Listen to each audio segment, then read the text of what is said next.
Hello, I am Ranting Yeti, formerly known as Ace RM Ryan, professional YouTube magician. Today, for this video, I'm going to be rewinding time and remastering one of my old tricks.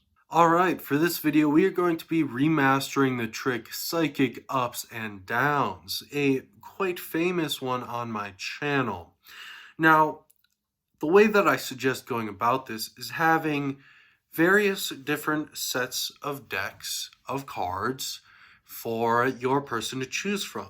Now, I'm not going to go through the trick first because that's just kind of pointless, so I'm going to do the tutorial right off the bat here. So guys, if you have multiple decks of cards, great, fantastic. Line them all up or grab them from somewhere inconspicuous, but keep in mind that you already have to have them all set up in a specific way. So then what you're going to do is you're going to tell the person to pick a deck of cards for you to use, and just for the sake of this video, I'm going to be using the Bicycle 130th anniversary card because this is my anniversary week. Yeah, so we're going to shove these away and off to the side now if they'll get gone, please and thank you. All right, here we go. Now we're left with a single deck of cards. As you guys may already know, this deck right here is already pre-ordered. What that means is that up until a certain point in this deck, the cards up until the 10 of diamonds are all in a specific order. So what this is the suit of the cards, the image on them are all facing up. You can see how the majority of the clubs are facing up. Same goes for the 7 of hearts and all of the cards in this part here. The rest of the cards are pretty much cards that you can't really do that with, such as the 10 of diamonds or any of the face value cards, unless you have cards that actually do work for this, in which case, there you go. So what we're going to start off by doing is we have our deck of cards here, right? This is what we have, and we're going to take them out of the deck, the pack right here. And what's going to happen is you can either pretend like you don't have to shuffle because it's a deck that the person picked randomly and you grabbed it from somewhere and it doesn't seem set up in any way, or you can do some fake shuffles, some false cuts, whatever it is that you choose to do.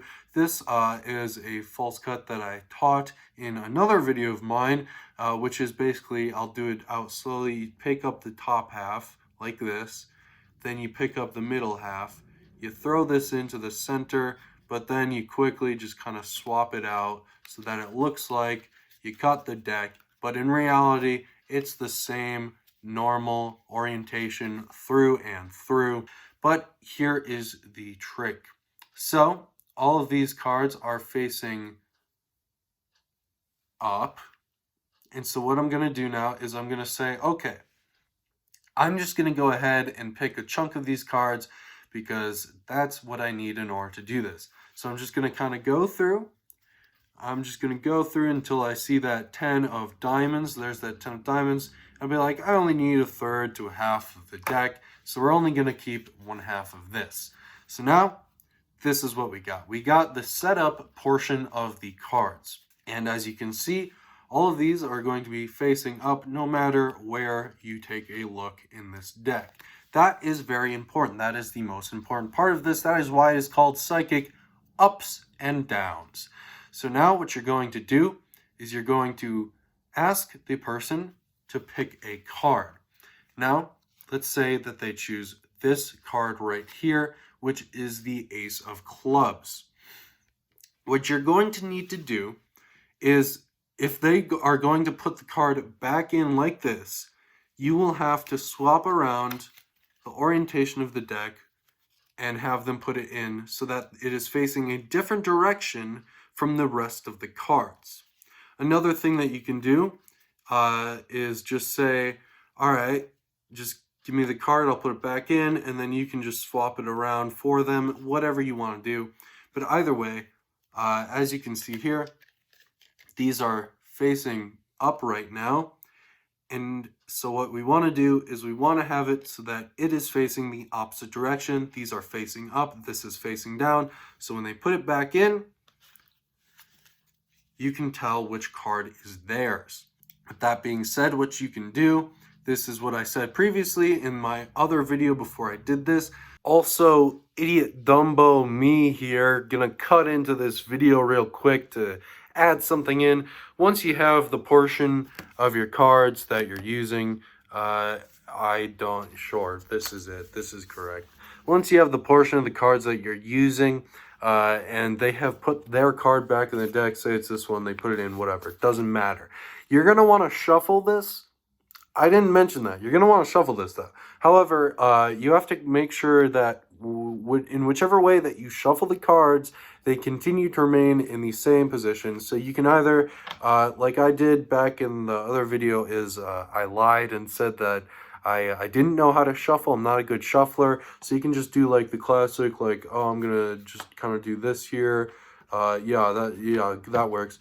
Or if you know what you're doing, you can do like the traditional shuffle, but you're going to have to like make sure that when you do it, they're going back in the correct order. So like, okay, let's see, that's facing up. Oh, this is not correct.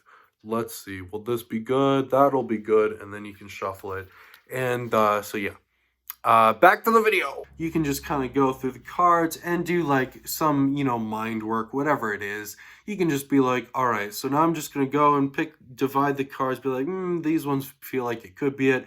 And what I suggest doing is the first time around, you just kind of do it until you notice it. So it's like, yeah, okay, well, this one doesn't seem too bad. These ones I'm not liking. And then you notice that this one is facing the opposite direction, so you put it in your yes pile. Now that you know that this is it, remember which card this is.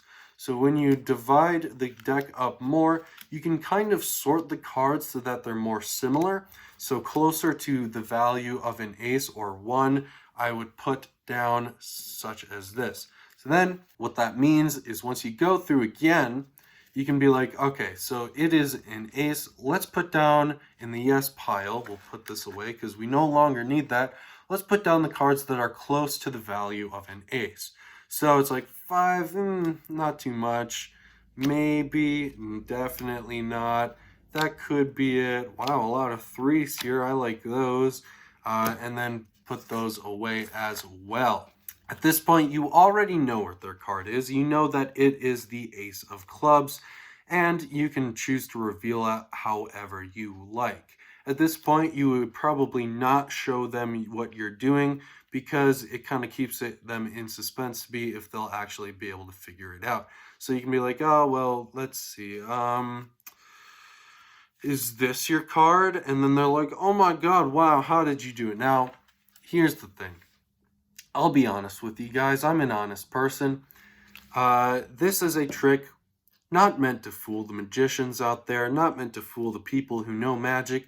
This is a trick to fool the oblivious, such as the magically ignorant parents, family, grandparents, sister, brother, whatever. It doesn't really matter. And, that's kind of how it goes. But the nice thing that I like about this trick is that it's really simple. All you have to do is set up the cards ahead of time. You're only dealing with a certain portion of the deck, which makes it easier to handle and control. And also, something that I failed to mention earlier is that even when you have the deck as normal, like this, and you are about to cut through it, you can be like, all right, look, see, it's just a normal deck of cards. It doesn't look like it's in any specific order, and it is very unlikely that they will notice that all of these cards in the beginning that you're choosing are non-face cards, especially since you have the aces in there. Now, once you get to the 10 of diamonds, of course, you will notice that there are a lot more face value cards and a lot more even cards. However, to the onlooker, this doesn't look suspicious, especially when you're just kind of going through it quickly to show them that it's a normal deck of cards. Another thing that I like to do while doing this is, let's say, when you have them pick their card, let's say they pick the 7 of diamonds this time, and they put it back in the opposite direction. One thing that I like to do is just to assure them, be like, all right, look, I'm going to place it down. The top card is not it, and the bottom card is not it either. I'm not palming it. I'm not keeping it anywhere. It's in this, shuffled in there somewhere. You can probably see it if you look through close enough, and then have that be it. So guys, I hope you enjoyed.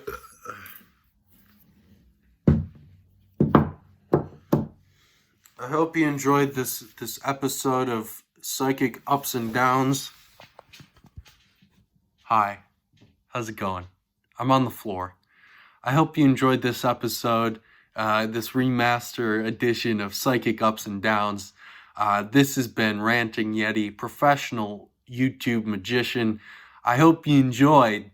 This has been the last video, I think, of my anniversary week. I'll be seeing you with some regular videos starting up soon, and I'll try to throw in more random videos as well. And I hope you enjoyed. I hope you learned something, and I hope this was easier to follow than the other one I did.